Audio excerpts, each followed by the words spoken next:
Okay, this is to explain the various columns inside of the CSV file that we send from client over to PeachTree. I'm going to quickly go into the program in the hopes of kind of explaining the logic behind it. First of all, we have, this is my code that I wrote, so I'm just reading the code off.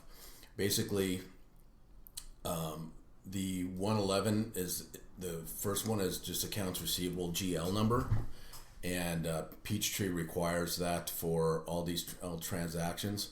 We have forced transactions. One is a sales, which is the GL 401, and then the second one we force in is the tax, which is GL 244. Number of distributions just shows you and I'll show you in the this is one of the tables I just grabbed. You'll see in this particular case the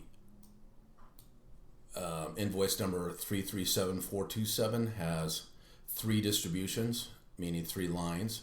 This one has 2, so PeachTree requires number of distributions for their import. Here's another 3. So that's what that number is. The number of the quantity is just PeachTree. We just put 1 as a default, and I go back to my code. It's 1 every time. It's a hard number of 1, and they require that for every transaction. It forces a number in there, and then paid tax type. Everything in PeachTree is tax type 2, another hard coded. So the 1 and the 2 are hard coded. Let's go back over to here. Go back to your email.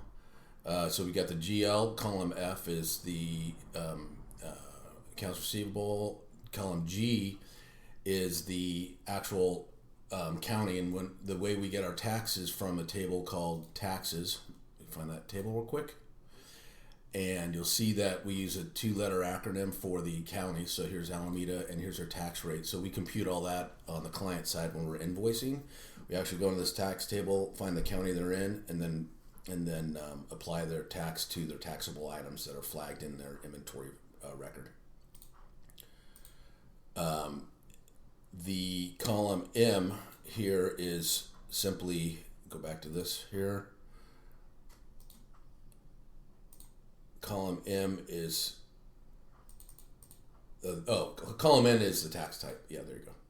So that should answer all the questions. You'll see the logic just quickly. We also throw in if there's a CRV, and then we add that to another line. So you'll see a CRV entry if the CRV is greater than 0.